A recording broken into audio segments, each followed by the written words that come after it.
Nous sommes réunis là ce soir suite à une invitation faite par Moon d'Épilogie. Et c'est dans le cadre en fait de ces activités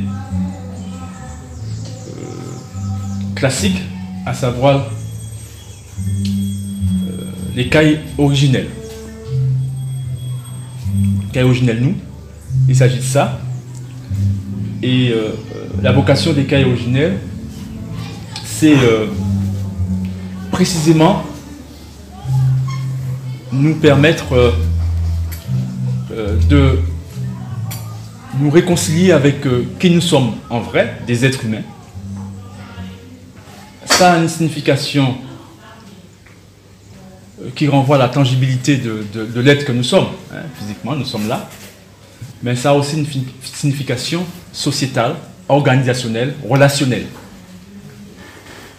C'est-à-dire que, bien entendu, nous pouvons avoir, ça laisse entendre en fait que nous pouvons avoir des relations qui ne sont pas humaines, qui sont inhumaines. C'est ce que ça signifie concrètement. Alors, nous allons voir tout ça. En tous les cas, je suis heureux d'être avec vous là ce soir pour échanger sur ce sujet, à savoir la civilisation face à l'incivilisation, la société martiniquaise face à la société française. Ça nous renvoie à un certain nombre de concepts: civilisation, incivilisation, société, et une distinction entre la civilisation et l'incivilisation, et une distinction, bien entendu, entre la société martiniquaise et la société française. Donc, mon objectif, c'est de mettre en exergue non seulement ce qui caractérise la civilisation, ce qui caractérise en fait l'incivilisation, la société martiniquaise et la société française, mais en même temps aussi faire percevoir suffisamment concrètement ce qui distingue la civilisation de l'incivilisation, la société martiniquaise de la société française. Et à l'issue, nous emmener à faire un choix, parce qu'il s'agit de ça. On choisit la civilisation, on choisit l'incivilisation, on choisit la société martiniquaise, la société française. Ça sera à chacun de nous, à chacune des femmes ici, et à chacun des hommes ici, de répondre à ces questions-là.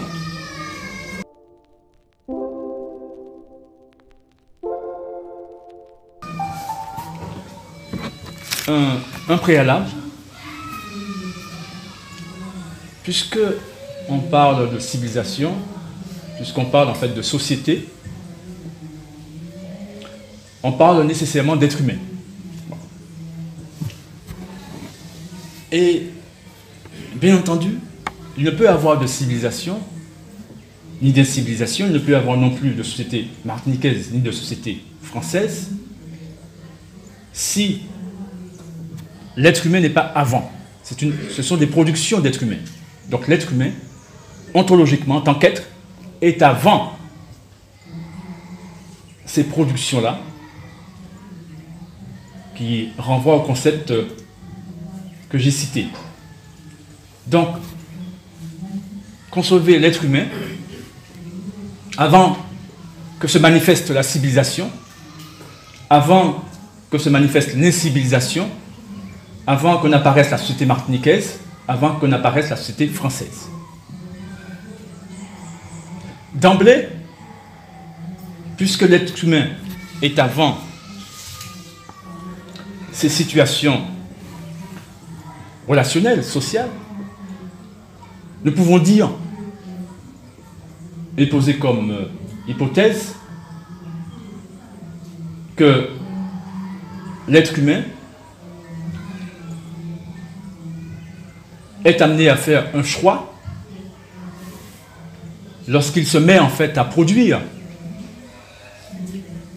la civilisation, à produire l'incivilisation, à produire la société martiniquaise ou la société française, à faire un choix, à faire le choix de produire la civilisation ou a fait le choix de produire l'incivilisation, a fait le choix de produire la société martiniquaise ou a fait le choix de produire la société française.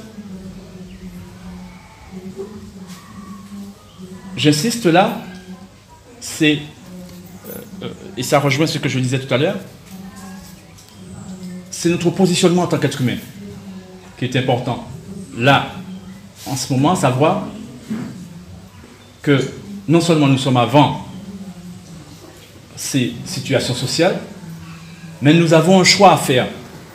Et si en fait l'un ou l'autre de ces modèles voit le jour, c'est parce que des êtres humains ont fait le choix que ça advienne, que ça existe. D'accord? Alors, une fois ça dit, nous allons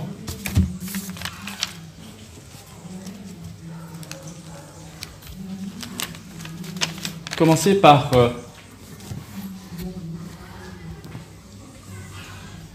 la société martiniquaise.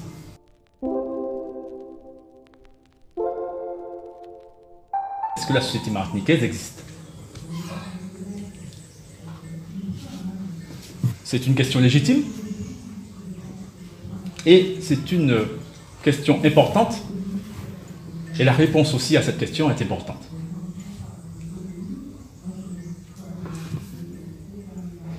Il est évident que la société martiniquaise existe.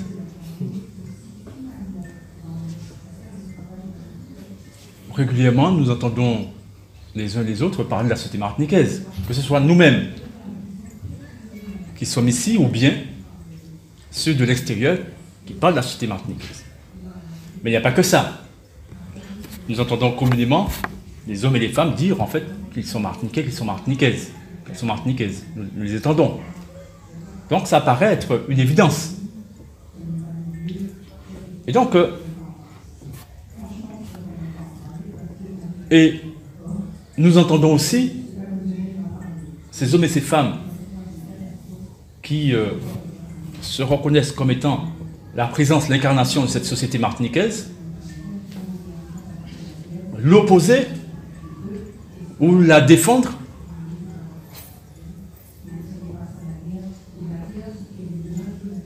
contre la société française. C'est commun. Alors, d'emblée, nous sommes devant cette réalité sociale qui est celle de l'existence de la société martiniquaise. Alors, il est vrai que aussi que ceux et celles qui se reconnaissent et se disent comme étant des Martiniquais et des Martiniquaises, parfois utilisent cet outil qu'est la société martiniquaise pour se retrancher, pour se sécuriser, pour se protéger contre ce qu'ils considèrent être des agressions venant de l'extérieur, venant d'un certain environnement qui communément est la société française.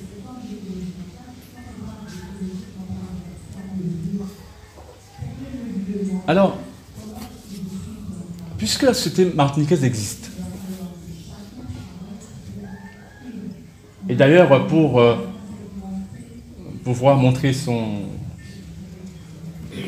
ou assumer son existence, eh bien, il y a un certain nombre de produits culturels, ça peut être le bel air, ça peut être autre chose, en fait, qui sont mis en avant pour assurer sa pérennisation symbolique en tant qu'existante, pour assurer évidemment, pour pérenniser l'identité même du Martiniquais ou de la Martiniquaise.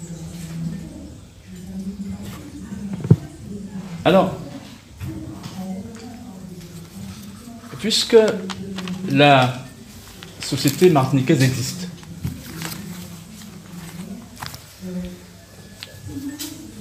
Il serait intéressant, parce que c'est une société,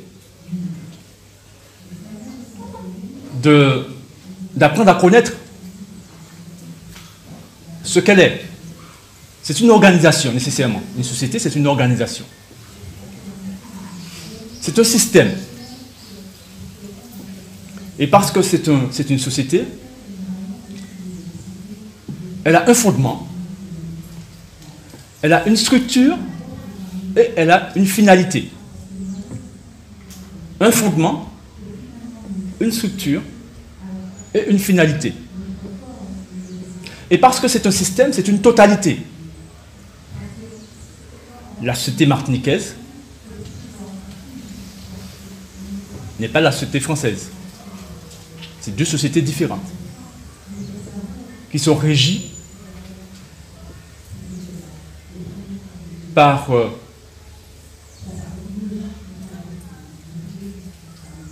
une valeur différente. Parce qu'évidemment, lorsqu'on parle de société, on parle de relations. Et tout système social a en son fondement une valeur. Nous y reviendrons tout à l'heure parce qu'elles ne sont pas nombreuses, ces valeurs en fait qui peuvent venir fonder une société, donner naissance à une société. Il n'y en a que deux. Alors, j'aime prendre cet exemple pour mieux me faire comprendre. C'est ici que nous sommes venus ici, en général, au volant d'un véhicule, d'une voiture. Et c'est vrai que personne ici ne nie l'existence en fait du véhicule, de la voiture. Nous avons par ailleurs tous suffisamment de connaissances pour, ou quasiment tous, suffisamment de connaissances pour la conduire, pour l'utiliser afin de nous déplacer, par exemple. Et donc, comme la société martiniquaise, nous savons qu'elle existe. Et nous pouvons, et ça nous arrive en fait, d'utiliser cet outil, de le revendiquer, de le défendre, etc. De même pour la voiture, nous savons qu'elle existe et nous l'utilisons. Mais comme pour la voiture, nous ne sommes pas des experts, nécessairement, s'agissant des véhicules. Autrement dit, nous ne sommes pas des constructeurs, des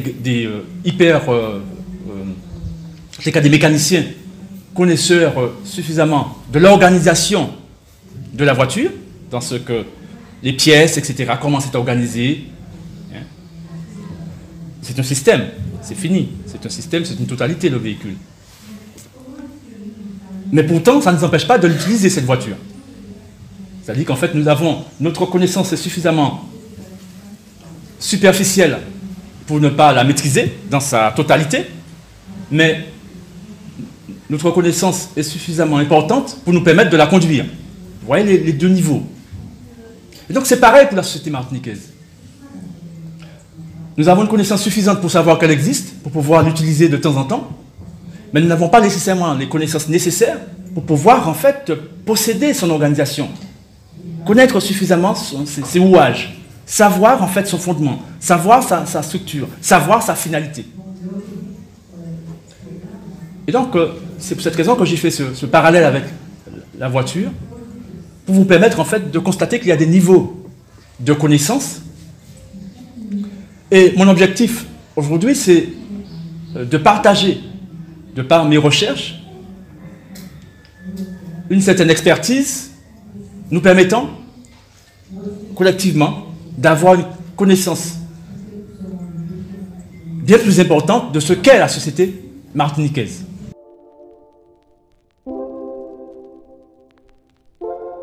Nous allons tâcher de répondre à la question: qui l'a créé? Pourquoi? Et comment? Voilà. Qui, pourquoi et comment.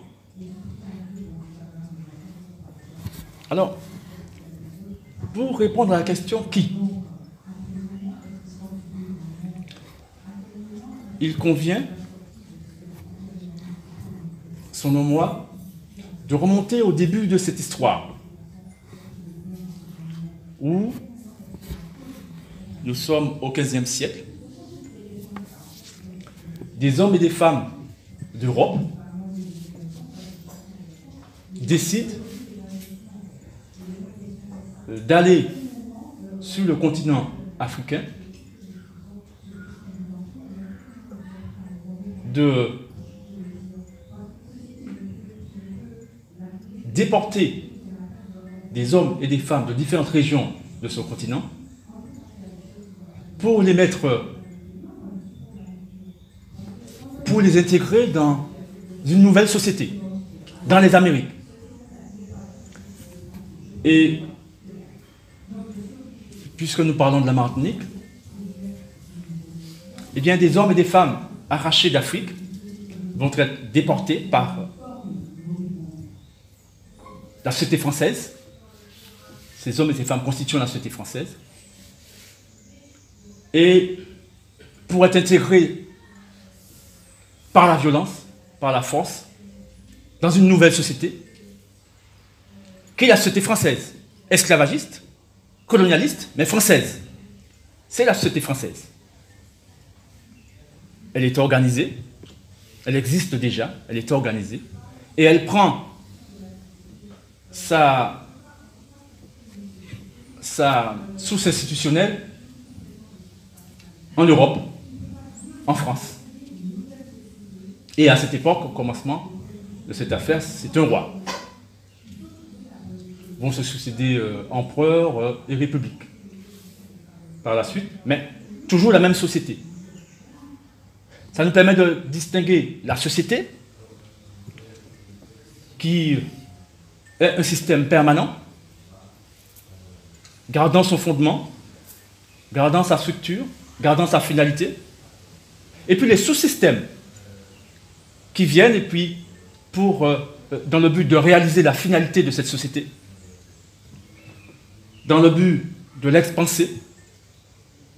Sous-système, par exemple, un sous-système, c'est le sous-système de la royauté. À un moment donné, a été instituée une royauté pour gérer cette société-là. Sous-système qui va à un moment donné laisser la place à d'autres sous-systèmes, et en particulier, par exemple, à l'empereur, notre sous-système qui viendra et qui dira, bon, c'est ce sous-système qui est le mieux pour pouvoir gérer en fait cette société. Et puis il y aura un autre sous-système que nous connaissons, la République, autre sous-système, mais toujours la même société. Donc ce sont des sous-systèmes. Il y a le système, et puis il y a les sous-systèmes, à distinguer du système. Et donc ils sont au service en fait de cette société, qui est une totalité, et qui se distingue notamment des sous-systèmes, d'une manière générale, par sa permanence. Le système, ça bouge, etc. En tous les cas, bien plus, en fait, évidemment, que la société qui, elle, se caractérise de par sa nature, par sa permanence. Alors, je disais, il y a cette société française qui, par la violence, impose à ces hommes et ces femmes arrachés d'Afrique de s'intégrer dans la socialité propre à cette société dite française. Au début, nous avons ces hommes et ces femmes arrachés d'Afrique, arrachés de différentes régions, qui ne parlent pas nécessairement la même langue, etc. Et lorsque ces gens arrivent, en fait, sur ce territoire qui sera appelé Martinique, eh bien, ils ne constituent pas, ils n'ont pas d'outils appelés, ils n'ont pas de société. Ils sont là, esselés, et à se défendre contre une violence en fait surprise, d'une férocité extraordinaire. Et cette société a prévu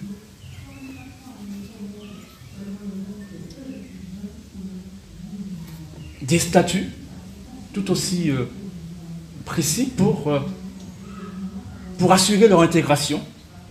Statut d'esclave, statut de meuble, statut d'affranchi. Vous imaginez bien que ces hommes et ces femmes arrachés d'Afrique ne peuvent pas et ne diront pas « oui, je veux être esclave, oui, mettez-moi ce statut, voilà, je veux me socialiser avec gaieté de cœur, en fait, ni meuble et ni affranchi. » Tous statuts de sous-humains, tous statuts de non-humains, tous construction mentale du législateur français, tous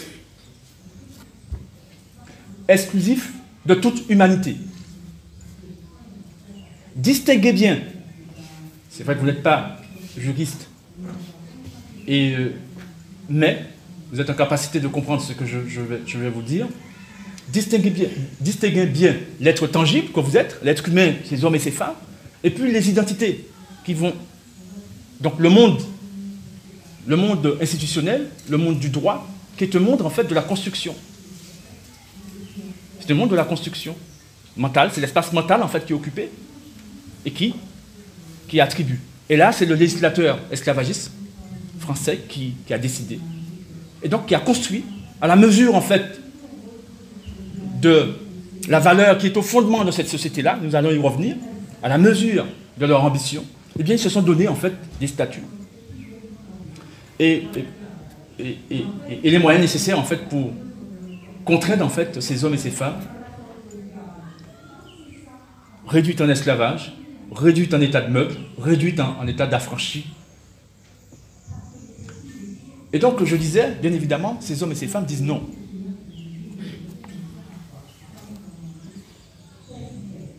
Et la première, puisque là nous sommes en train de saisir le processus de création de la société martiniquaise, le premier réflexe de ces hommes et de ces femmes, tout naturellement, est une perception morale et éthique de la réalité. Ce que vous nous imposez est injuste. Ce que vous nous imposez est inacceptable. Nous sommes des êtres humains. Par conséquent, vous voyez bien que là, d'emblée, s'il n'existe pas encore de société martiniquaise, mais il y a cette perception humaine posée sur cette société française par ces hommes et ces femmes arrachés d'Afrique, qui renvoie sur le plan mental à une perception éthique, morale. C'est bien et c'est mal. C'est mal en fait ce qu'ils sont en train de nous faire. C'est bien de réaliser notre intention qui est précisément de respecter notre humanité. D'accord ? C'est une vision morale.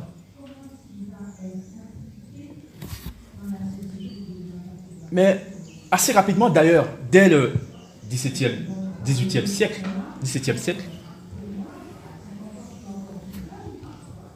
au fur et à mesure, ils vont partager une conscience collective. Évidemment, une même réalité, une même violence, etc. Les choses sont assez claires. Nous sommes dans une organisation raciste. Il y a l'émergence en fait de cette conscience collective.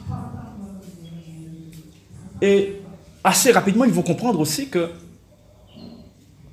la perception éthique, morale, n'est pas suffisante pour pouvoir les sécuriser, pour pouvoir les protéger.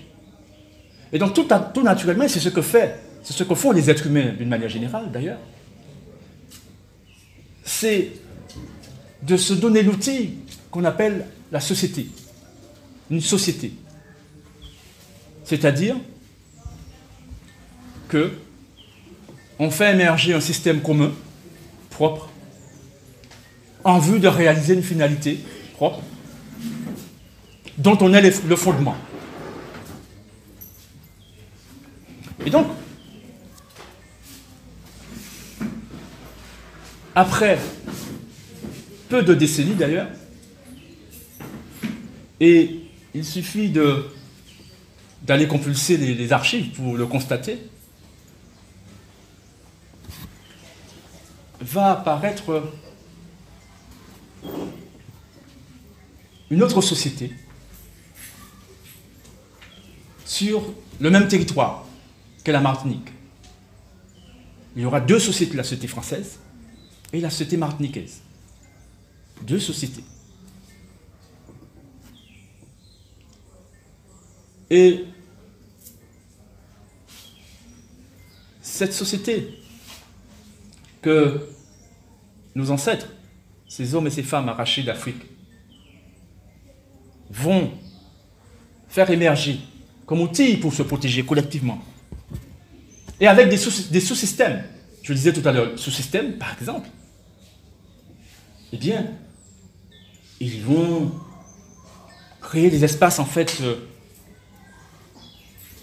de repos, de partage, autour, par exemple, de la danse, y compris, là, nous pensons au ballet, par exemple, je l'exprime ici, mais d'autres aussi, d'autres sous-systèmes de la société martiniquaise, en vue de se prendre en charge, de se protéger contre l'autre société. Et ça, c'est pas une vue de l'esprit, c'est pas de l'imaginaire, c'est du concret. Le travail, en fait, du chercheur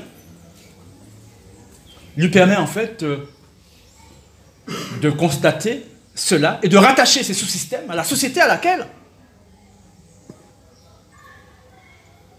ils doivent être rattachés et dont ils sont l'émanation et par conséquent dont ils répondent à la finalité. Nous allons y revenir. Bien entendu, la société française qui existe depuis déjà de longs siècles est plus élaborée en sous-systèmes. Bien plus de sous-systèmes, royauté, police, etc., etc. D'accord ?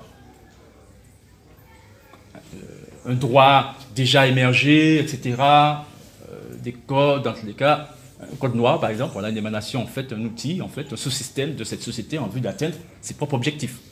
Ce n'est pas la société martiniquaise, c'est pas le code noir, par exemple, n'est pas un sous-système de la société martiniquaise, évidemment.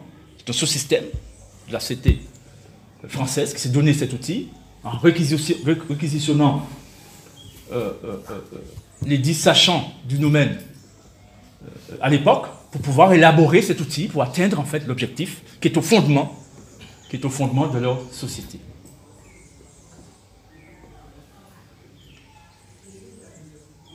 Et vous avez compris que cette nouvelle société est en confrontation avec l'ancienne. Elle est née pour se confronter à cette autre société. Mais pas seulement ça. Elle est née aussi pour dissoudre cette autre société. Et pourquoi? Et c'est là que nous arrivons au fondement et à la finalité de cette société. Voilà une société qui est fondée sur la hiérarchisation des êtres, la société française, du déni de l'identité humaine. Parce qu'il faut bien comprendre que la société française, la hiérarchisation des êtres, est une société qui a exclu radicalement, je dis bien sur le plan institutionnel, sur le plan du droit, radicalement l'identité humaine. Il n'y a pas d'identité humaine dans la société française. Il n'y a pas d'identité humaine. Et ce n'est pas par hasard, je me permets de le dire là d'emblée, mais bon, on pourra y revenir par la suite. Ce n'est pas par hasard, si ce n'est qu'à l'issue de la Deuxième Guerre mondiale, qu'est apparu dans le droit français le concept de personne humaine. Le concept de personne humaine n'existait pas dans le droit français. Et le droit européen d'une manière générale. Le droit occidental, ça n'existait pas. Et ils ont créé ce concept-là à l'issue, parce qu'ils ont constaté qu'en fait, que ces hommes et ces femmes, blancs et blanches, en fait, se sont comportés vis-à-vis d'autres blancs et d'autres blanches en ne respectant pas la hiérarchisation qu'ils avaient fixée entre eux sur le plan institutionnel, à savoir les blancs en haut et les autres en bas. Mais c'est que, en fait, ces hommes et ces femmes ont respecté une autre hiérarchisation, mais qui relève de la même chose. À savoir qu'entre les Anglais considéraient qu'ils étaient supérieurs aux Français, les Français considéraient qu'ils étaient supérieurs aux Allemands, et réciproquement, etc. Vous voyez ce que je veux dire? Donc, ils ont grandi dans le monde de la hiérarchisation des êtres. Et donc, leur perception, c'est ça. Leur discours, c'est ça. Même s'ils ne sont pas encore passés à l'acte, de manière, en fait, aussi radicale. Mais n'empêche que c'est le monde dans lequel, en fait, c'est leur société, c'est le monde dans lequel, ça renvoie à l'incivilisation, on y reviendra, mais c'est le monde dans lequel, en fait, ils grandissent, en fait, c'est... Voilà. Et c'est pour cette raison qu'à l'issue de la Deuxième Guerre mondiale, ils vont créer ce concept de personne humaine, et ils vont vouloir, en fait, socialiser les Européens, les Blancs de manière générale, y compris aux États-Unis, d'ailleurs, au Canada, dans la connaissance qu'ils sont des personnes humaines. D'accord? Je pense dans le détail, mais il faut que vous sachiez ça.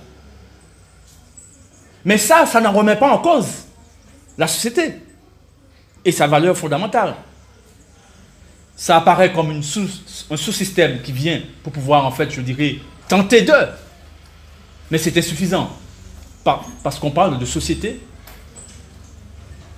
qui produit ces émanations, ces sous-systèmes. Et on parle, en fait, d'hommes et de femmes qui se reconnaissent comme étant l'incarnation et la présence de cette dite société, et qui tentent, par des artifices, de contenir la réalisation de la finalité qui est propre à leur propre société, et dans laquelle, en fait, ils vivent, ils respirent, en fait, ils se conditionnent. Ouais, c'est des niveaux différents. Ce qu'on se dit, en fait, quand on l'a filmé, on l'a inventé, et puis, pour au pas être différent, quoi. Donc, bien sûr, mais la fumée, elle continue. Bien sûr, en fait, oui, en effet, la fumée, on pourrait respirer tant mieux, mais il suffit qu'on va arrêter, puis la fumée va venir. Et puis, faut-il encore que les générations systématiques viennent, en fait, et suivent la consigne, ce qui n'est pas sûr. D'accord? Parce que, voilà.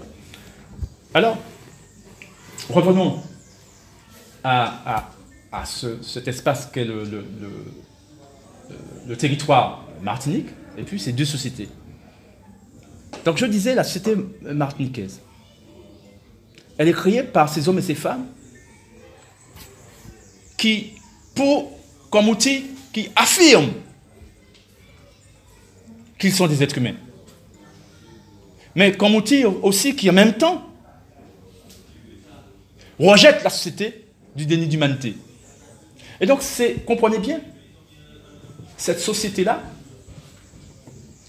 voyez ça comme une médaille, une pièce, à deux faces. La société martiniquaise, ce qu'elle affirme, et c'est sa finalité, c'est l'identité humaine.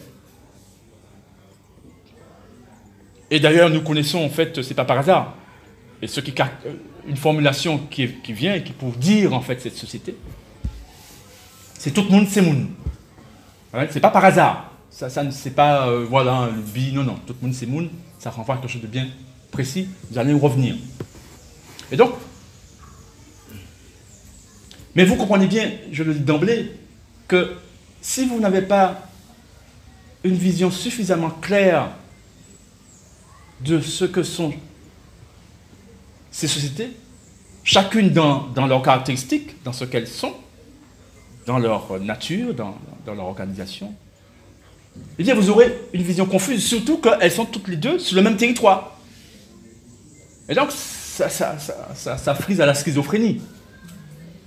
Et donc, vous voyez en fait la nécessité en fait d'avoir une perception claire, nette des deux sociétés qui existent. Pour sortir de la schizophrénie, pour entrer dans la maîtrise, et surtout pour se mettre en condition meilleure pour réaliser la finalité de la société que chacun de nous aura choisi. Parce qu'il faudra faire un choix à la fin. Soit on choisit de réaliser la finalité de la société martiniquaise, soit on choisit de réaliser la finalité de la société française. Nous allons y revenir. Et donc, cette société, je disais, voyez ça comme une médaille à deux faces, une pièce à deux faces. La société martiniquaise c'est l'affirmation de l'identité humaine, l'exigence en fait du respect absolu de l'identité humaine, une face et l'autre face, l'une allant avec l'autre, la négation, l'interdiction, l'exigence de la disparition de la société du déni d'humanité. Les deux, voilà. Et là, d'emblée, en fait, ça vous permet déjà en fait, d'avoir une perception de la société martiniquaise dans son organisation juridique, je dirais. Ce qui est autorisé dans cette société,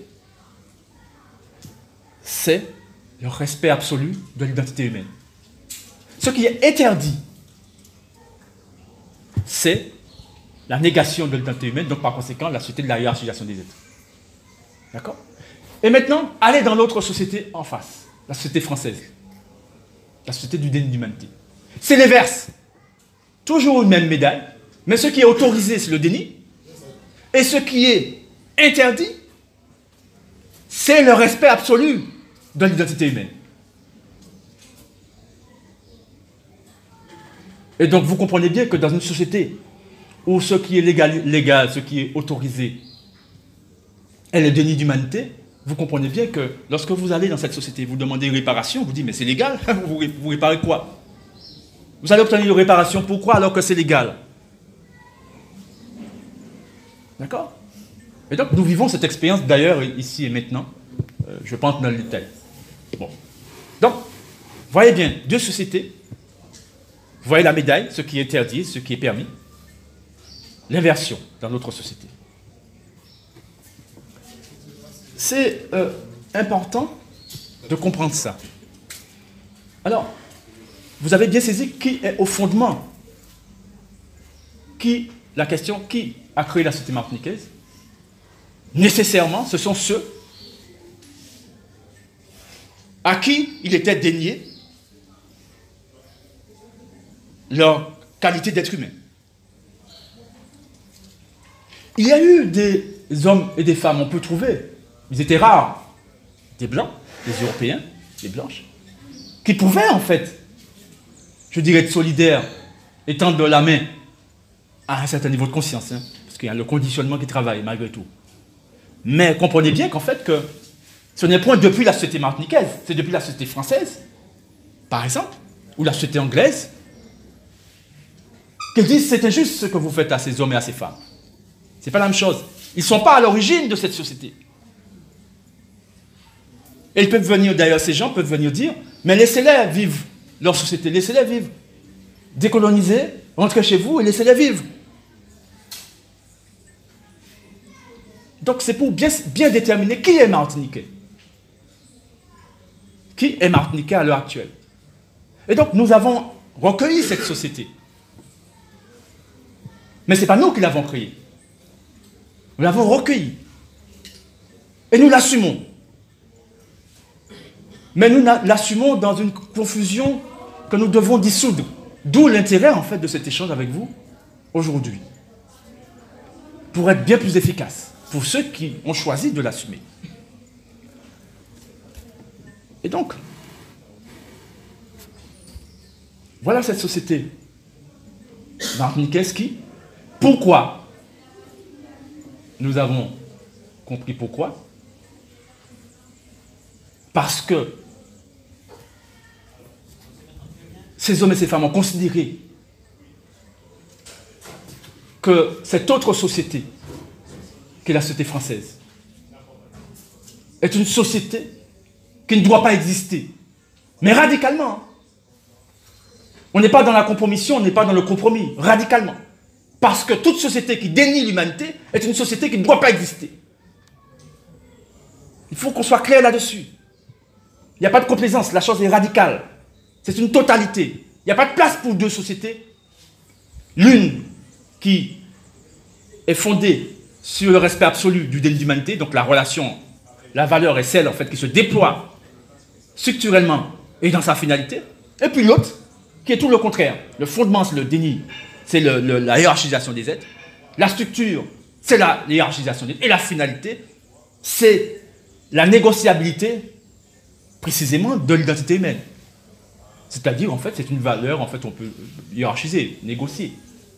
Alors que la société martiniquaise, la société de l'identité humaine, c'est une société de la non-négociabilité de l'identité humaine. Alors, ça ne se négocie pas. Donc, par conséquent, tout ce qui vient prétendre, en fait, nier ou diminuer, ou augmenter, en tous les cas, donner une autre nature, une autre dimension, une autre définition à l'identité humaine, eh bien, tout ceci est interdit, doit être combattu. Et c'est ce que, justement, nos ancêtres ont fait. Mais c'est ce que nous faisons aussi. C'est ce que nous faisons, mais nous allons y revenir. De manière plus ou moins, en fait, maîtrisée, plus ou moins troublée, mais évidemment, et nous le faisons tout naturellement parce que la société martiniquaise est toujours confrontée à ce même environnement. La société française, et plus largement la société occidentale. Le même environnement est là. Et donc, par conséquent, nous sommes toujours, en fait, à devoir exiger le respect absolu de notre identité humaine. Qu'on le veuille ou pas, nous sommes confrontés à ça. Nous pas dans l'invention, nous pas dans l'ubie, nous pas qu'à imaginer. Nous allons y arriver de manière au fur et à mesure, de manière plus précise, et qui, j'espère, à l'issue, vous permettra en fait d'avoir, non point, pas encore la maîtrise d'un expert, s'agissant de la connaissance de la société martiniquaise et de la société française, mais pouvoir, lorsque vous avez une panne, comme lorsque vous avez une panne avec votre voiture, pouvoir réparer, pouvoir comprendre le minimum, et pouvoir, en fait, dès lors, être en meilleure condition pour réaliser sa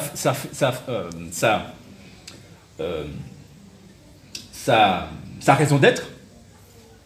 Nous dériver tel côté, nous prenons pendant la route, il y en a qui crevait, eh bien, nous faisons ça réparer pour nous faire ça continuer. Mais ça qui passe à réparer là, il peut rester là. Et donc, d'où cette connaissance-là, c'est ce que j'en dis, pas grand expert, pas toute bougie, toute baguette, toute fil, etc., mais à minima, déjà. Et puis poursuivre, pour avoir la maîtrise suffisante, pour que pièce panne, en fait, pas surprendre nous, mais pas non, en fait. C'est pas un panne consubstantiel à la société martiniquaise là. C'est un panne mental. C'est un oubli de qui ça qui m'a pour sa position des corps en tant que monde en relation, et puis l'autre là, qui est en face là. D'accord? C'est en fait l'effet de la colonisation. Bon. Donc, voilà. Qui, comment et pourquoi. Alors, le sujet, la civilisation face à l'incivilisation, la société martiniquaise face à la société française, nous y sommes. Société martiniquaise face à la société française. C'est ce que j'ai exposé là. Là, nous allons voir en fait la continuité, parce qu'il s'agit de la même société, entre cette époque, où la société française, à travers ses institutions, ses sous-systèmes, en fait, pratiquait, relationnait, organisait, décidait, agissait, et puis la société française d'aujourd'hui, qui en fait est la même. Et ce n'est pas parce que les sous-systèmes ont évolué, ont changé, que la société elle-même n'est pas la même.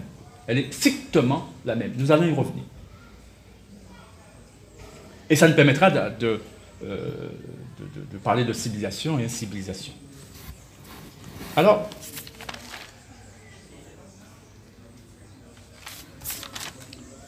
maintenant, toujours pour des raisons pédagogiques, et pour renforcer votre compréhension de ce qu'est la société martiniquaise et ce qu'est la société française, nous allons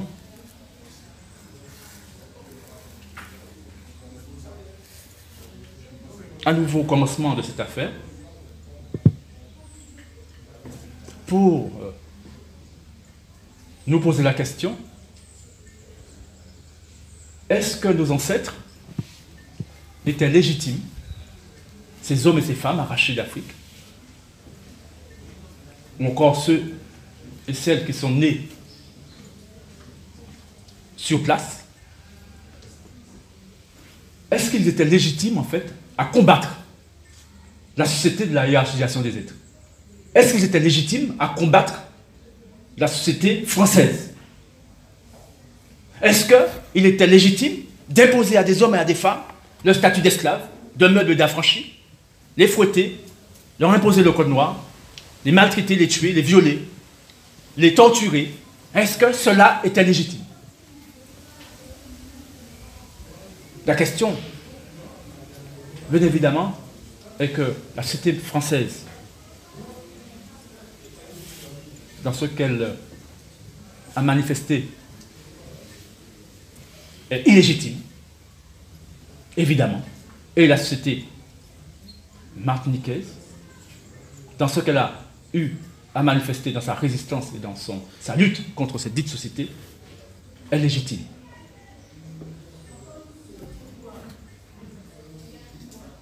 Et ça nous permet d'aller explorer une notion qui est l'autorité. L'autorité, c'est le pouvoir de commander, d'obtenir obéissance. Mais il n'y a pas d'autorité s'il n'y a pas de légitimité. Et donc vous comprenez bien que là où il n'y a pas de la légitimité, il n'y a pas d'autorité. Donc il n'y a pas d'obéissance, il n'y a pas de consentement. Et donc, cette société française de la hiérarchisation des êtres n'est pas revêtue de la légitimité, donc d'autorité. Et dès lors, lorsqu'on n'a pas d'autorité, donc lorsqu'on n'a pas de légitimité, mais qu'on veut imposer son pouvoir, sa volonté, eh bien qu'est-ce qu'on utilise? La violence. La violence. Et donc, oui, la relation qui va être imposée par ces hommes et ces femmes venus d'Europe à ces hommes et ces femmes arrachés d'Afrique et à leurs descendants nés sur place est une relation par nature, c'est sa nature, c'est la violence. C'est une relation, c'est une catégorie de relation, la violence. Scientifiquement, on peut l'analyser, c'est quoi la violence? Scientifiquement, on y reviendra, je vais vous dire en fait, c'est quoi la violence dans un instant. Comme la justice, c'est une relation, c'est lorsque en fait, l'autre est en action, en relation, qu'on dit « Ah, ça c'est juste, ça c'est pas juste ». On voit bien que c'est une relation. Donc c'est une catégorie de relation, la justice. De même, l'injustice, c'est une catégorie de relation. Ça, on peut l'explorer scientifiquement et dire « Ça c'est injuste, et ça c'est juste ». Et donc, pas d'autorité, pas de légitimité, donc la violence. La violence est instituée. Évidemment, c'est l'ordre de la hiérarchisation des êtres. Donc, ça ne peut pas en fait se mettre en œuvre, je dirais, naturellement. Il faut en fait toute une construction pour imposer cela. Et donc, ils vont produire des sous-systèmes en vue de réaliser la finalité de la société française. Et donc, pas de légitimité, pas d'autorité. Alors, la preuve que cette société n'a pas de légitimité, c'est que, par exemple, le Parlement européen, par une loi du 21 mai 2001, est venu dire quoi? Que la traite et l'esclavage était quoi? Était un crime, pas n'importe lequel, un crime contre l'humanité.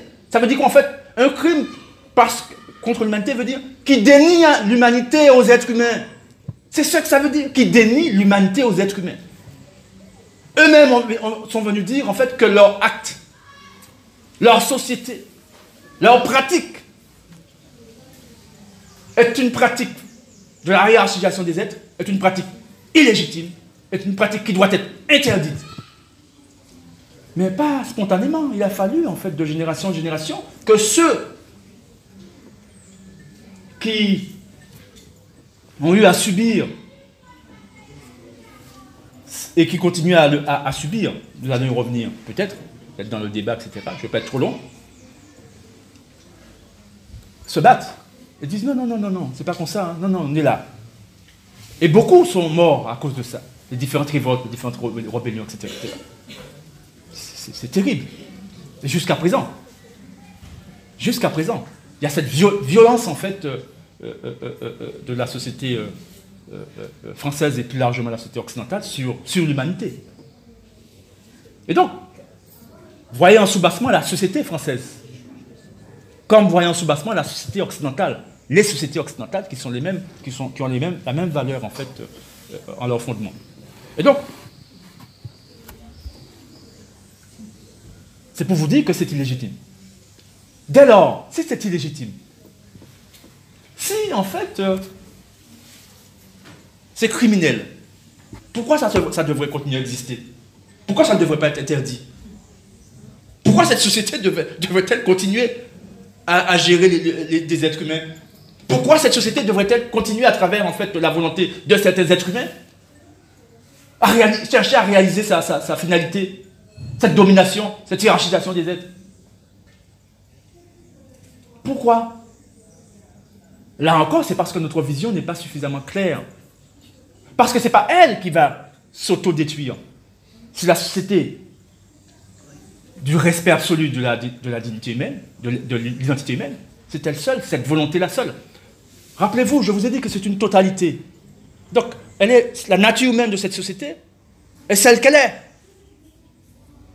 C'est une relation précise qui est instituée. Et donc, tout le temps, en fait, où cette société demeure, elle produit ses effets, cause-effet. Pareil, c'est une totalité, l'autre société. Tout le temps, cette société existe, et bien elle produit ses effets. Et nous allons voir des hommes, des femmes, en fait, venir et dire « tout le monde, c'est monde ». D'accord? Et donc, ce n'est pas un hasard, tout ça. Et donc, cette société, donc, confrontation sur ces deux territoires. Alors, vous voyez donc, et vous avez compris qu'il ne suffit pas qu'une société existe pour qu'elle soit légitime. Parce qu'en fait, il y a des gens en fait, qui veulent nous couillonner, nous faire croire qu'en fait que tout vaut tout. Mais non, mais c'est n'importe quoi, tout vaut tout. Et puis tu nous ragoumes tous les jours pour que, contre certains bagailles en fait, c'est tout vaut tout. Nous partons pour goumer, partons pour des goumets. Ça n'a pas de sens. Pour nous goumer, quand nous goumer là, et nous continuer à goumer contre les petits les banous là, dans des conditions tout à fait légales, anticonstitutionnelles. Si tout vaut tout, on y tout vaut tout. C'est pas vrai. C'est une aberration, mais c'est une production de la société, de la hiérarchisation des êtres. Et qui valide le mal. Rappelez-vous, la médaille, double face. Rappelez-vous que ce qui est permis et autorisé, c'est tout vaut tout. C'est la négociation de l'identité humaine. Tout vaut tout veut dire pour l'être humain que son identité est négociable. Hein. C'est ça que ça veut dire concrètement. Donc on peut le chosifier, il a une valeur là, ça peut être commercialisé, etc. Vous voyez, on vend des enfants, je veux dire, l'autre là porte un enfant et puis Calvani pour les plus offrants parce que tu as paniche, etc. etc. Hein, des trucs, etc. On trouve, voilà, vous voyez, oui, mais pas seulement ça. Il n'y a pas seulement ça. C'est que lorsque vous êtes dans la société d'humanité, vous êtes conditionné, il y a des contradictions dans votre tête, vous produisez une pseudo-morale, une pseudo-éthique, ou une morale ou une éthique qui vaut ce que ça vaut. Parce que là, ce dont je parle, nous ne sommes pas dans l'éthique, nous ne sommes pas dans la morale.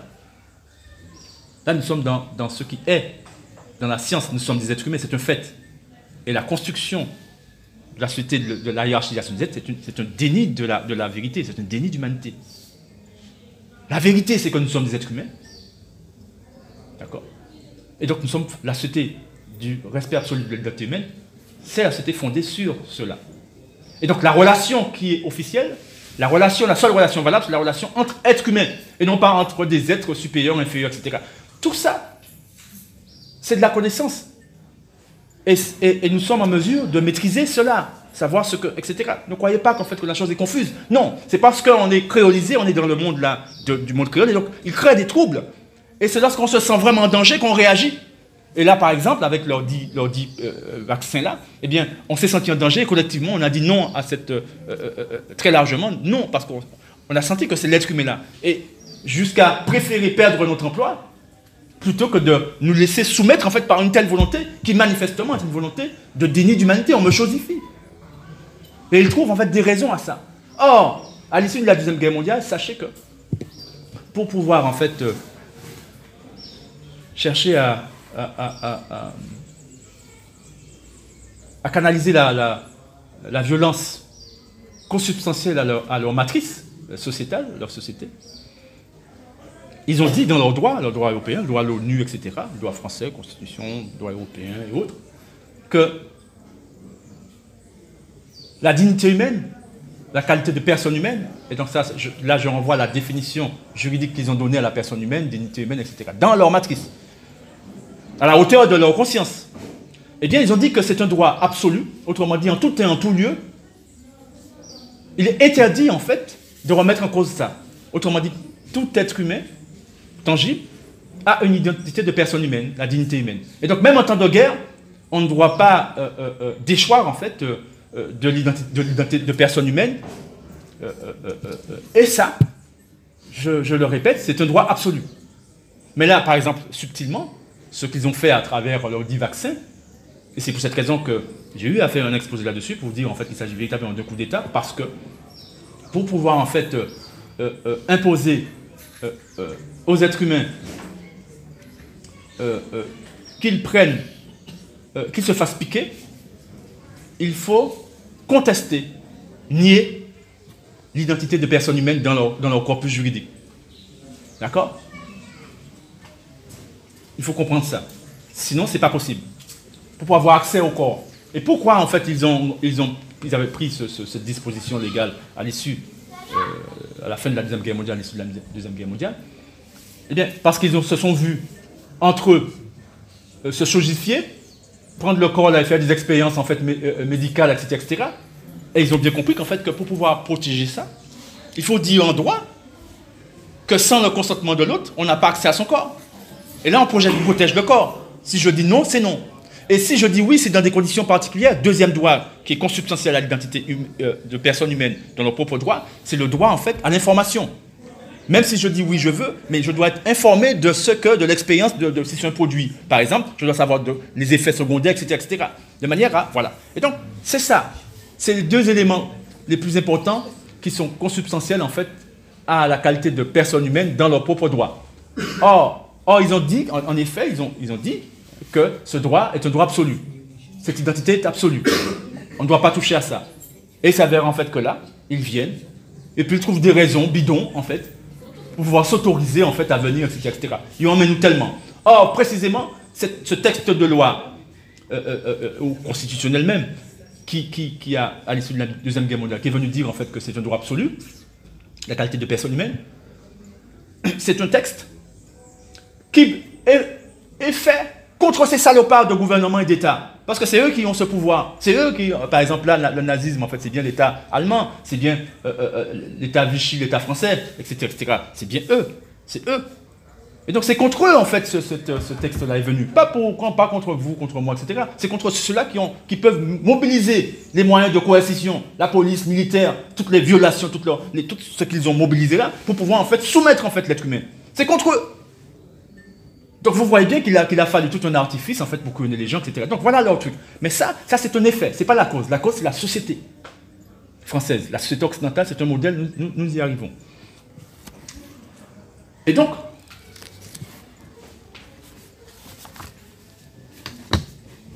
alors, je terminerai là, après on continuera dans les échanges. Pour conclure, donc maintenant on arrive en fait à la civilisation, incivilisation.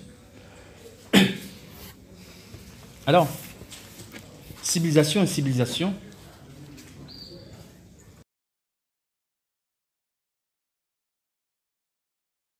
Nous arrivons à la question de savoir est-ce que la société de la hiérarchisation des êtres est une société qui relève de la civilisation, ou est-ce que cette société relève de l'incivilisation? Sachant que, évidemment, la civilisation renvoie à cette absence d'injustice, absence par conséquent de violence entre les êtres humains. Ça renvoie à ça. Et donc, c'est ce qui permet la paix sociale. D'accord? Et l'incivilisation, c'est ce qui crée le désordre. Mais celui qui crée le désordre, c'est celui qui crée par conséquent la révolte, la rébellion. Mais c'est le même aussi qui sait que pour pouvoir contenir, parce qu'il n'a pas de légitimité, contenir ceux chez qui il crée la révolte, chez qui il crée la réaction, eh bien, celui-là même sait qu'il lui faut tout un système de violence. Et donc, croyez bien qu'en fait, que la société de la hiérarchisation des êtres avait en fait à créer toute une série de sous-systèmes visant à soumettre. Et on appelle le résultat la pacification. C'est pas la paix, hein, c'est la pacification. On pacifie. On vient et puis on s'impose, nous mettre. Pédiolou, c'est qu'on s'appelle la galée.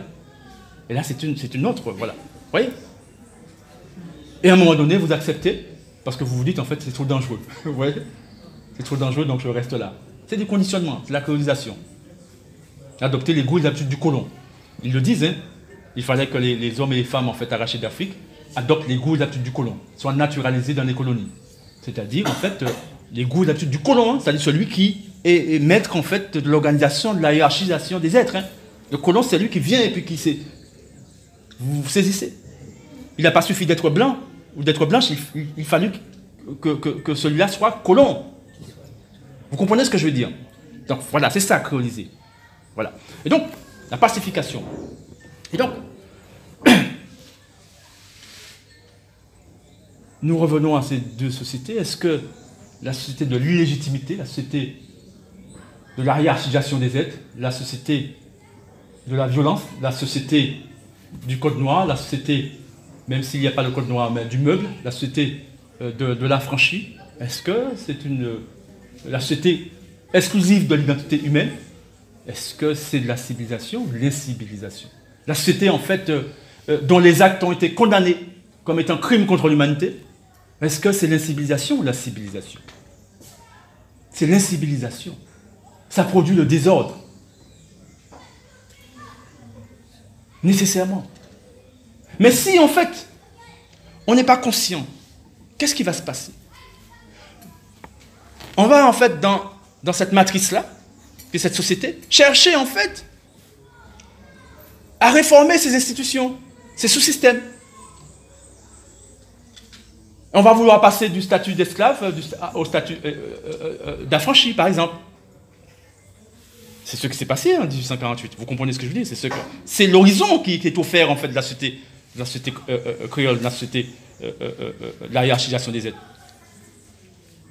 D'accord? Et donc, on va chercher à réformer. Or, la nature même de cette société est la négation dans sa valeur, dans sa finalité, dans sa structure. Donc, c'est vain. Et c'est pour cette raison qu'à chaque fois, en fait, ils nous regardent, comme en 2009. Ils nous ont vu nous rassembler, ils sentent en fait que là, on a le niveau de conscience collective, en fait, là, on était résolus, et puis ils attendent pour voir, est-ce qu'on a vu la porte de sortie? Est-ce qu'on sait comment sortir de la matrice? Est-ce qu'on sait comment sortir de leur emprise? Et c'est ce qui se passe aussi en Afrique. Les dites indépendances. Évidemment, à l'issue de la Deuxième Guerre mondiale, ils ont vu en fait que ces gens n'étaient pas invincibles, ils les ont vus sur les champs de bataille, peureux, etc. Ils se sont dit, mais il y a le mental, le conditionnement. Notamment, c'est pareil en fait, rappelez-vous, 1791, 1804, donc c'est Domingue, Haïti, 1804, et qu'est-ce qui va se passer? Eh bien, tous ces hommes et ces femmes en fait autour qui étaient encore sous le statut d'esclaves et de meubles, eh bien ça les a arrivés, d'un coup ils ont vu que c'est possible. Parce que c'est l'idée de la possibilité qui est exclue de la perception. On conditionne, on a bâtardé, on créolise.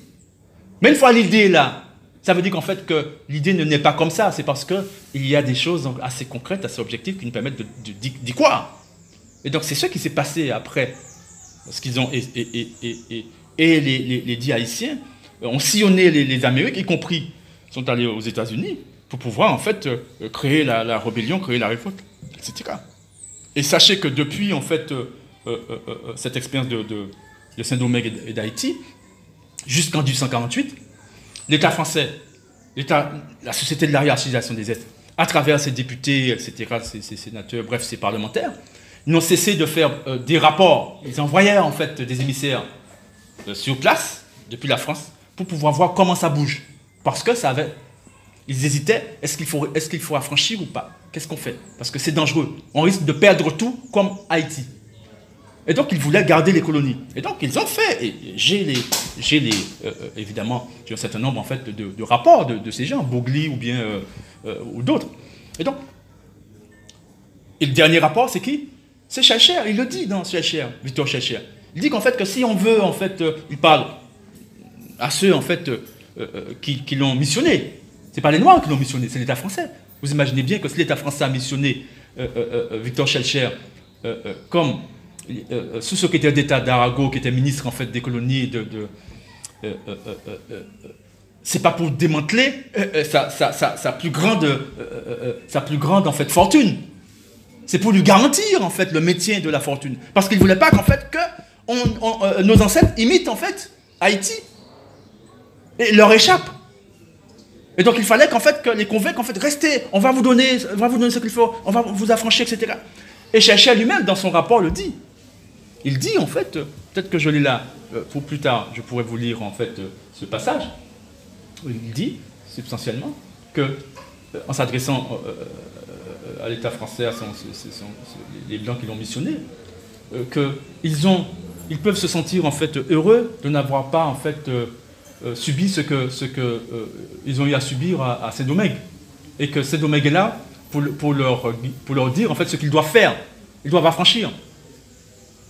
Parce que rappelez-vous, pour Saint-Domingue, rappelez-vous, nous sommes en 1791, la rébellion, et ils essaient de mater, ils n'y arrivent pas.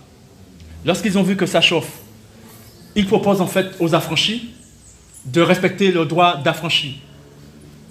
Les affranchis accueillent ça, mais ne s'arrêtent pas là. Ils disent qu'ils veulent que aussi ceux qui subissent les statuts d'esclaves sortent du statut d'esclave et soient affranchis. Donc ils n'ont pas été égoïstes, ou n'ont pas été aveugles surtout. Au-delà de l'égoïsme, l'aveuglement. Ils demandent en fait cela à l'État français. L'État français, en fait, qui sent que ça chauffe et que ça va péter. Qu'est-ce qu'il fait pour ne pas perdre la colonie? Eh bien, nous sommes le 4 février 1794. Eh bien, ils abolissent en fait le statut d'esclave et de meuble. Donc ils réforment le code noir, ils enlèvent le statut de meuble, le statut d'esclave, et puis ils généralisent le statut d'affranchi, qui est un statut de sous-humain. Nous sommes toujours dans la hiérarchisation des êtres. Et donc dès lors, vous avez ce que vous voulez, vous êtes affranchi, vous restez. Mais qu'est-ce qui va se passer? Ces hommes et ces femmes en fait de Saint-Domingue, conscients en fait qu'ils tiennent les choses en main là, ils se disent mais on peut aller plus loin. Pourquoi en fait rester là? Et c'est à ce moment-là qu'ils vont plus loin, avec Dessalines et autres, et dès lors, qu'est-ce qui va se passer? Eh bien, ils vont dire non, ça ne nous intéresse pas d'être des affranchis, on veut en fait être des hommes et des femmes libres. Vous voyez? Et donc, mais, quelle sera l'analyse en fait de l'État français à l'époque? C'est qu'en fait, ça s'est fait à cause de qui? À cause de ces colons sur place. Les Dibékés et autres, voilà, communément on les appelle ainsi. Pourquoi? Parce qu'à ce moment-là, qu'est-ce qui s'est passé? Lorsque en fait, l'État français comme stratégie, a proposé, en fait, a décidé d'affranchir tout le monde et dès lors, en fait, contenir en fait, et maintenir en fait, ces hommes et ces femmes dans son monde de la hiérarchisation des êtres. Qu'est-ce qui s'est passé? Il y a les colons sur place, possesseurs d'esclaves, d'hommes réduits en esclavage et de femmes, et qui s'opposent à l'État français, qui disent non, moi je ne veux pas l'abolition de l'esclavage, c'est ma fortune, etc., etc. Et ils font alliance avec les Espagnols et alliance avec les Anglais, ils vont faire la guerre contre l'État français, fragilisant l'État français. Et donc ce qui va se passer, c'est que tout ça faisant, eh bien, la stratégie de l'État français n'a pas fonctionné, c'est la guerre, et puis ce que vous savez, la colonie échappe à l'État français. Et donc, qu'est-ce que Schleicher, en fait, quelle sera la mission de Schleicher? Eh bien, c'est de convaincre en fait les colons de ne pas reproduire ça. Et c'est ce qu'il va faire. Il ira vers les colons, et il le dira dans son rapport, qu'il a été vers les colons, et que les colons sont d'accord pour affranchir. Et il y a des textes en fait d'archives, où en effet, des colons disent aux autres colons, mais ne faites surtout pas accepter l'affranchissement, parce que si vous n'acceptez pas l'affranchissement, ces gens-là, hein, ces hommes et ces femmes, pensent que l'affranchissement, c'est la liberté, qu'ils vont être traités comme des êtres humains, etc. Ils sont convaincus. Et si vous ne leur donnez pas ça, on risque de subir ce que nous avons subi, les autres ont subi. Voilà. Et donc, donnez-leur ça. C'est la meilleure stratégie. Ne reproduisez pas ce que vous avez fait, en fait, à la fin 1791 et suivant, là, etc., etc. Ne faites pas ça. Et ils vont être convaincus, en tous les cas, suffisamment majoritairement pour que, en effet, eh bien, le Shellshare arrive et dit, oui, dans son rapport, il restitue ça à ceux qui l'ont missionné et dit, voilà. Et puis voilà, pour garder la... Il dit ça. Il dit qu'en fait, que, dans son rapport, que, donc, je disais que Saint-Domingue est là pour leur indiquer, en fait, ce qu'ils doivent faire, et que ce qu'ils doivent faire, en l'occurrence, vis-à-vis d'êtres humains qui... avec lesquels ils doivent négocier. Ils n'emploient pas le terme négocier, marchander la liberté. Hein, ils veulent marchander la liberté. Et donc vous voulez être, voilà, vous voulez plus être statut d'esclave, etc. Bon, eh bien, d'accord, on va marchander ça et je vous donne le statut d'affranchi. Est-ce que vous êtes d'accord, etc. C'est le mieux pour vous, etc., etc., etc. Marchander. Voilà la hiérarchisation, je vous dis, la négociation de l'identité humaine, en fait. Voilà. S'il n'y a pas d'identité humaine, on ne va pas vous traiter en être humain. Mais les Noirs, alors, juste une chose. Je ne sais pas si je l'ai dit ou insisté dessus. Je donnais l'exemple en fait de ce colon qui disait aux autres colons en fait qu'il faut accepter l'affranchissement parce que sinon il risque de tout perdre. Mais il disait aussi que ces hommes en fait, comme ils ne sont pas éclairés, ils ne savent pas, ces hommes et ces femmes ne sont pas éclairés, ne savent pas porter la signification de ça. Ils pensent que c'est la liberté. Et c'est ça le drame. Ils pensent que c'est la liberté. Et donc ils se disent voilà. Et c'est comme ça que Shellshare est venu et puis tout en contrôlant, parce qu'une fois que ce décret du 27 avril du 148 a été voté, etc., établi, eh bien, il ne va pas rester là. Il va être élu député Guadeloupe-Martinique pour accompagner, parce que ce n'est pas fini, sa mission n'est pas terminée. Et en leur disant, il y a des archives qui le disent, hein, il s'adresse à ces hommes et ces femmes, martiniquais notamment, en leur disant, restez tranquilles.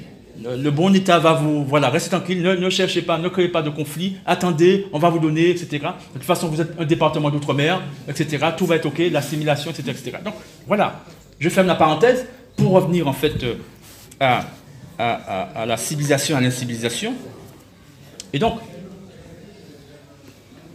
les valeurs, nous avons dit les fondements. Et on parle de société. Société, civilisation plus largement. Mais c'est les mêmes choses, c'est toujours de la relation sociale. Eh bien, sachez qu'il n'y a que deux types de relations possibles entre les êtres humains. Deux types de relations possibles. Il n'y en a pas trois. Donc par conséquent, aucun juriste, aucun législateur, aucun roi, aucun je ne sais pas trop quoi, aucun être humain ne peut établir une société qui pourrait épouser un troisième type de relation. D'accord? Donc, les valeurs qui peuvent être une société ne peut être fondée que sur une relation ou sur une autre. Et voilà les deux valeurs possibles à la base, au fondement de toute société, de tout système social. Et quelles sont ces valeurs? Quelles sont ces relations? Eh bien, on en saisit l'existence à travers toujours en fait notre société qui l'a produite.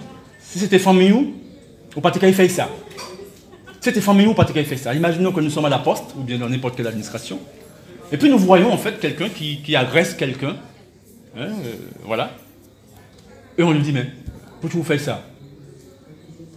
Moi, si c'était même famille ou pas qu'il fait ça. C'était sérieux, c'était faux ou pas qu'il fait ça. Qu'est-ce que ça veut dire? Ça veut dire en fait que, et il y a des gens qui sont autour, et ils comprennent parfaitement. En tout cas, si c'est nous savons cette parole, nous la connaissons, surtout si ça a été dit dans notre langue.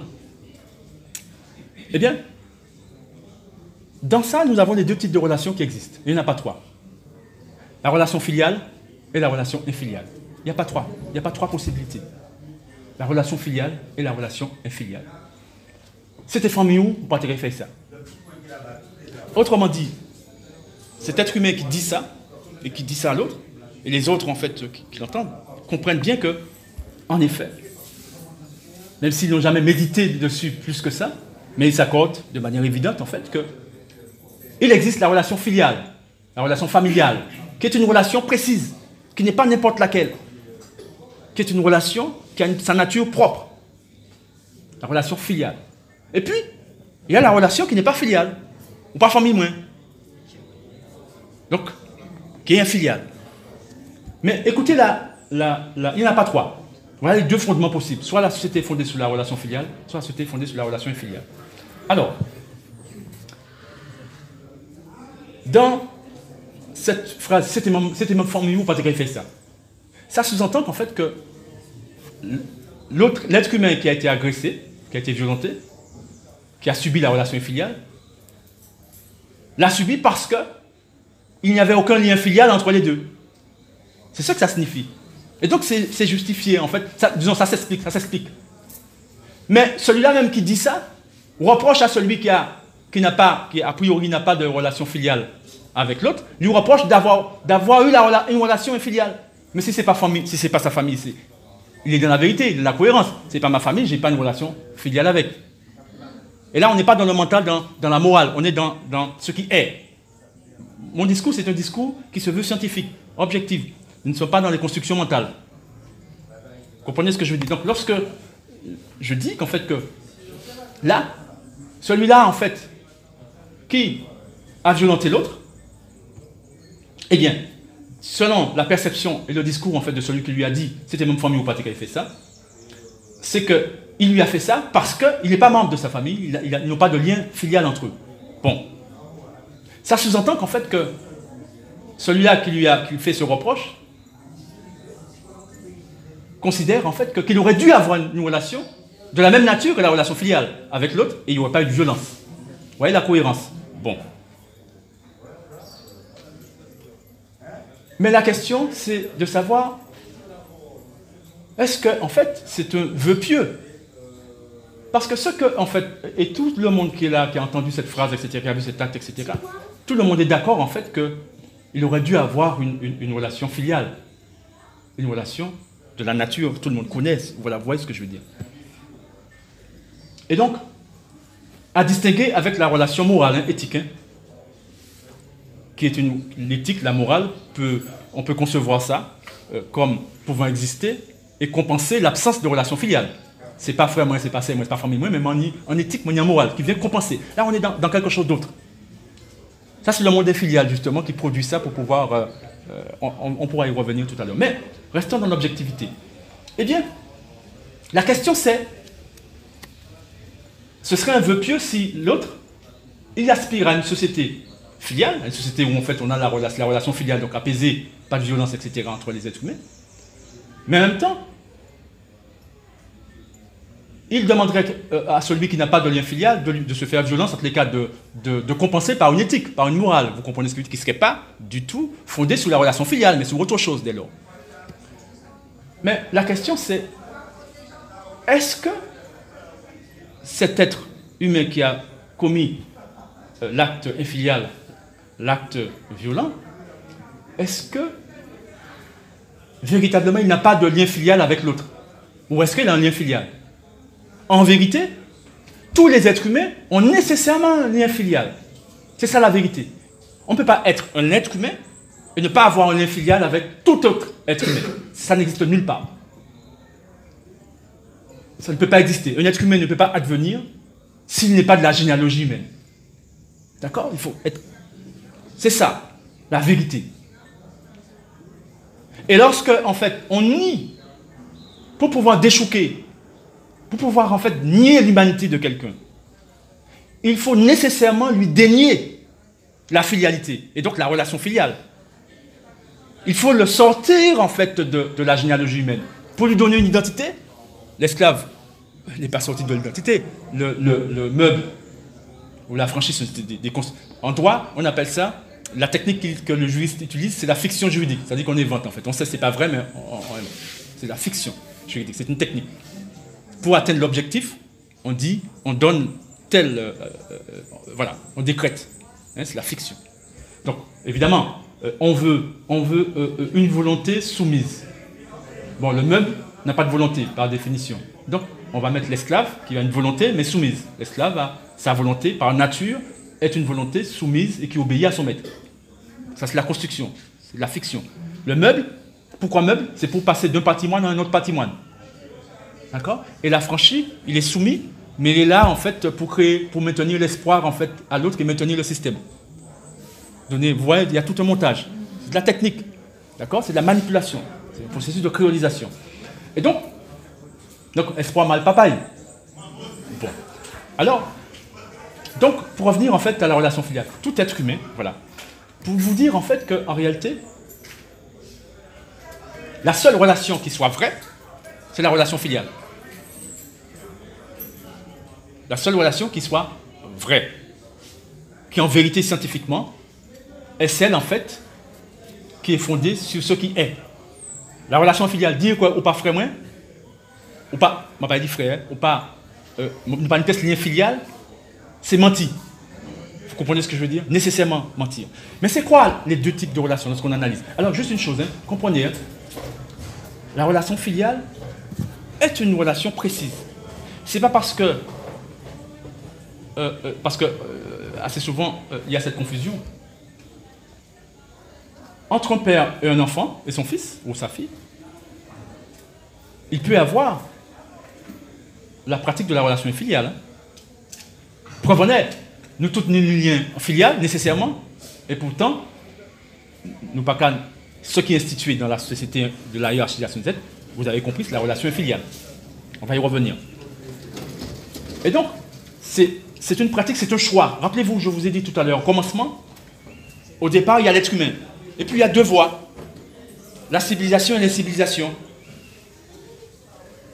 La relation filiale ou la relation infiliale. Deux sociétés possibles, il n'y en a pas trois. La filialité ou l'infilialité. Alors maintenant, rapidement, la nature de la relation filiale et la nature de la relation infiliale. Voyez ça comme un curseur. La relation infiliale. Au plus bas de son niveau, c'est l'indifférence, le droit à l'indifférence. Ou pas famille moins, on doit passer, et puis voilà, quoi, pas famille moins. Chercher famille pour bon manger ou pour ci, etc. Vous voyez ce que je veux dire? Pas famille moins. Le droit à l'indifférence. Et puis, si on fait monter le curseur, eh bien c'est l'hostilité. Là, on passe pas juste à côté, mais nous avons un coup de pied, nous avons mettre en esclavage, etc. Et vous avez bien compris qu'en fait, que c'est la relation infiliale, la mise en esclavage, la colonisation, etc., la hiérarchisation des êtres, c'est nécessairement la relation infiliale. Lorsqu'on est de la relation, la nature, on connaît la relation filiale, la relation familiale. Dans cette nature, c'est la bienveillance, c'est la nature, c'est quelque chose de bien précis. Vous comprenez ce que je veux dire? Donc, le mental peut subir le conditionnement de l'infilialité, ou peut être rempli de la formation, de l'éducation, de la filialité. Et ça relève en fait, bien entendu, des sous-systèmes qui sont là pour servir quoi? La société. Vous saisissez ce que je veux dire? Donc, je vais vous illustrer ça. Maintenant, vous avez vu la relation filiale. Maintenant, la relation filiale. Au plus bas de son niveau, c'est l'obligation d'avoir une relation filiale envers la bienveillance, en fait, la relation filiale avec tout le monde. La loi, la relation obligatoire, rappelez-vous la médaille de double face, c'est la relation filiale, la bienveillance, etc. Ça, la nature, en fait, tout le monde c'est monde, nécessairement, nous avons tous un lien filial. Et c'est ce lien, c'est cette relation qui est choisie pour faire société. Et non pas l'autre relation, puisqu'il n'y en a que deux, pour faire l'autre société. Et donc, comprenez bien que, puisque la relation filiale, au plus bas de son niveau, c'est la bienveillance envers tous les êtres humains, vous comprenez bien, puisque c'est aussi un curseur, si vous poussez, qu'est-ce qui va se passer? C'est que cette bienveillance vis-à-vis de tous les êtres humains implique l'intégration aussi de son environnement qui doit être bienveillant, y compris. Donc là, on ne parle pas d'écologie. Ça, l'écologie, c'est dans le monde infilial. En fait, c'est des concepts pour le monde infilial. La nature, ça intègre la nature, ou les protéger du chou. Ou pas protéger la nature, ou pas manger n'importe qui produit, etc. Mais ce n'est pas échou, vous foutre des poisons, ou quoi comprendre ça veut dire. Donc, pas dans la logique infiliale là, vous comprenez, il y a une distance, etc. Mais c'est un conditionnement avant tout. Ne croyez pas que c'est naturel. Ça relève en fait de l'hypnose, vous comprenez, de la manipulation mentale. C'est pas naturel, mais nous on bat en prise là, et puis on va veiller ça, on va gérer ça à travers les différents sous-systèmes, notamment l'école, etc. Et donc, pousser, on densifie en fait la protection de l'être humain dans toutes les dimensions liées à l'environnement. Et évidemment, la sécurité totale exige en fait l'interdiction radicale en fait de l'environnement hostile qui est la société infiliale. D'accord? La société de la hiérarchisation des êtres. Et puis, pour illustrer ça, je terminerai là. Nous sommes dans la société fondée pour pouvoir en fait vérifier si on est dans une société filiale ou une société infiliale. Rappelez-vous que dans tous les livres scientifiques sérieux, honnêtes, ils disent en fait que nous avons le même ancêtre originel et s'il arrivait, voilà. Et j'aime bien dire en fait, imaginons que l'ancêtre originel, notre ancêtre originel arrive dans cette salle et puis il attend tard, il dit, il pas formé, il a dit mais qui ça? Il est la mémoire en fait de ça. Il arrive là, il a dit mais c'est malade. Voilà mes enfants, mes petits-enfants et mes arrière-petits-enfants qui sont devenus des malades mentaux. Qui m'ont peut dire ou pas formé, etc. Mais qui ça quand il est là? Vous voyez un peu? Et donc, évidemment, la première relation consciente, c'est la relation filiale. Les premiers êtres humains, vous imaginez bien, il a bien sorti en boudin, il a bien, etc. Vous imaginez? Donc il a fallu, à un moment donné, un coup d'État sur les êtres humains pour que, en fait, répondre à la vanité de certains nombres. Que l'on condamne, que l'on vit, on sait, on voit, etc. Donc il n'y a rien d'extraordinaire, mais il y a un temps pour chaque pagaille. Il est temps aussi pour que ça arrête, mais à condition que nous-mêmes, nous choisissions, et nous, en conscience. Eh bien, pour pouvoir illustrer ça, je terminerai là, je disais, imaginons une classe de 30 élèves. Nous sommes de la société filiale. 30 élèves, que ce soit en primaire ou à l'université. Et puis on pose la question à n'importe quel élève là, qui est membre de ta famille? Vous regardez ou dit mais tout le monde c'est même famille. Moi. Pourquoi? Parce qu'ils ont, non seulement ils savent ça théoriquement, mais aussi, c'est la relation filiale en fait. Ils vivent ça, ils ont grandi dans ça, etc. Il n'y a pas besoin d'être un frère, un sœur, etc. Tout le monde, etc. Et c'est la relation obligatoire. Et puis, imaginons, nous sommes dans une société fondée sur l'infilialité. Et puis, il y a les mêmes 30 élèves. Je vous poser des questions. Qui est qui maman? Comment qui est famille? Qu'est-ce que c'est même? Si pas un frère, un sœur, en bagarre comme ça, il dit, personne n'est pas famille, moi. Vous voyez ce que je veux dire? Eh bien, on imagine bien qu'en fait, que ce n'est pas difficile en fait de comprendre que la société française qui s'impose à nous est une société infiliale. Allez poser la question dans n'importe quelle classe, qui est qui m'a famille? Et vous allez voir tout de suite. Et c'est radical. Alors, maintenant, comprenez bien. Ça veut dire quoi? Ça veut dire que dans la société fondée sur la filialité, 100% des êtres humains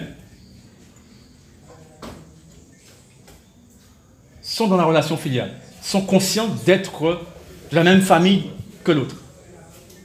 Et dans la société infiliale, 99,99% des êtres humains sont inconscients de cela, mais pas seulement ça, pire, c'est-à-dire concrètement, c'est l'autre face de la médaille qui est obligatoire, sont légitimés, sont justifiés, d'après leurs droits, à avoir un comportement infilial vis-à-vis de 99,99% de l'humanité. Quand on parle de ça là, on peut s'en échec et mat. Ou quand ça en panier, c'est terminé. Et c'est comme ça qu'un petit groupe peut mobiliser, maîtriser 100 milliards de monde. C'est une technique de manipulation de maîtrise. C'est juste ça. Et qui fait que, eh bien, ils veillent toujours à cela, à l'école, à transmettre ça. Et bien entendu, qu'est-ce qu'ils font? Ils substituent la morale à ça, l'éthique. Puisque vous êtes pas une famille et que vous êtes vivre en paix, alors il faut faire des constructions. Mais chaque monde a un moral lié. Ces gendarmes ont un moral lié. Ces militaires ont un moral lié. Chaque monde a un bagaille. Donc on partit dans dérive. Parce que c'est des constructions, mais comme c'est pas vrai, ça relève du mental, c'est des constructions. Donc chaque monde a un Père Noël en tête, quoi. Vous comprenez ce que je veux dire? Vous voyez le drame, en fait, parce qu'il s'agit de ça. Chaque moment, d'antipen, etc. Alors, maintenant, vous avez compris aussi que la société de la hiérarchisation des êtres, l'identité qui est donnée aux êtres humains n'est pas l'identité humaine. Et quelle est-elle alors? Eh bien, c'est l'individu. Nous sommes des individus. Et c'est quoi un individu? C'est un être séparé du tout. C'est un concept mental, une construction mentale, un individu. Et c'est à cet individu-là qu'on donne des droits individuels. Vous comprenez ce que veut dire, le droit individuel, etc. Ce n'est pas l'être humain. Et donc, dès lors, en fait, c'est l'institutionnalisation de la négation de l'absence de lien filial. Comprenez bien. Et donc, c'est une construction, l'être, qui n'est pas filial, l'individu. Et c'est pour cette raison qu'on vous entend dire, ouais, on devient de plus en plus individualiste, etc. L'individualisme, c'est pas par hasard. Vous croyez que c'est juste, en fait... Non, la chose est construite, et c'est ça la finalité. Vous comprenez? Et vous êtes incapable de vous comporter comme un être humain, parce que vous vous comportez comme un être qui n'est pas... que vous n'êtes pas un individu. Et vous respectez le droit des individus, les droits de ceux qui tournent le dos à l'humanité, et puis qui renforcent, en fait, exactement la finalité qui va, en fait, et qui acceptent des choses dès lors. Parce que le conditionnement veut dire, ouais, mais c'est normal, vous écoutez la liberté, la tolérance, etc. Vous comprenez, vous entrez dans quelque chose, en fait, de totalement absurde. Et ils vous regardent, en fait, depuis leur pupitre, là, regardez la masse passée, regardez, bande d'imbéciles, en fait. Bande d'imbéciles, regardez, etc. Mais ils savent, en fait, que il y a des moments de conscience, et puis il peut y avoir un leader qui vient, etc. Donc, il y a ces détuis leaders, là, etc. Vous comprenez? Donc, ils sont là, ils gèrent leur truc. Et donc, il faut comprendre ces choses, et en conséquence, je terminerai là. Eh bien, vous comprenez, et c'est ce que je disais au début, que vous avez un choix à faire. Et dès lors, pour encore illustrer ce choix, je vous pose la question, fort de tout ce que vous avez entendu, vous avez compris, est-ce que les dits élus locaux, un exemple pour pouvoir maintenant raisonner autrement, est-ce que les dits élus locaux sont l'élite de la société martiniquaise? Non. Ils ne sont pas issus du sous-système de la société martiniquaise. Non, mais là je parle en fait de la cohérence institutionnelle dont je parle. Hein. Comprenez bien, hein. Je ne suis pas de l'ordre de la morale, de la moralité, etc. Hein. Je suis pas au niveau de leur intention, au sens bon. Non, parce qu'eux-mêmes ne sont pas conscients de ça aussi. Vous comprenez ce que je veux dire? Là, je suis vraiment au niveau de la conscience pour que vous compreniez bien qu'en fait, que la cohérence, ils ne sont pas issus, ils ne sont pas ils sont pas en fonction dans des sous-systèmes de la société martiniquaise. Ils sont en fonction dans des sous-systèmes de la société française. Pardon? Non, mais, oui, mais nous aussi, nous pouvons avoir ce sentiment aussi, même par peur, par conditionnement, etc. Donc, ce que je veux dire, c'est que c'est vraiment le niveau de conscience qui est déterminant. Donc nous devons renforcer notre niveau de conscience et par conséquent être des experts de notre société.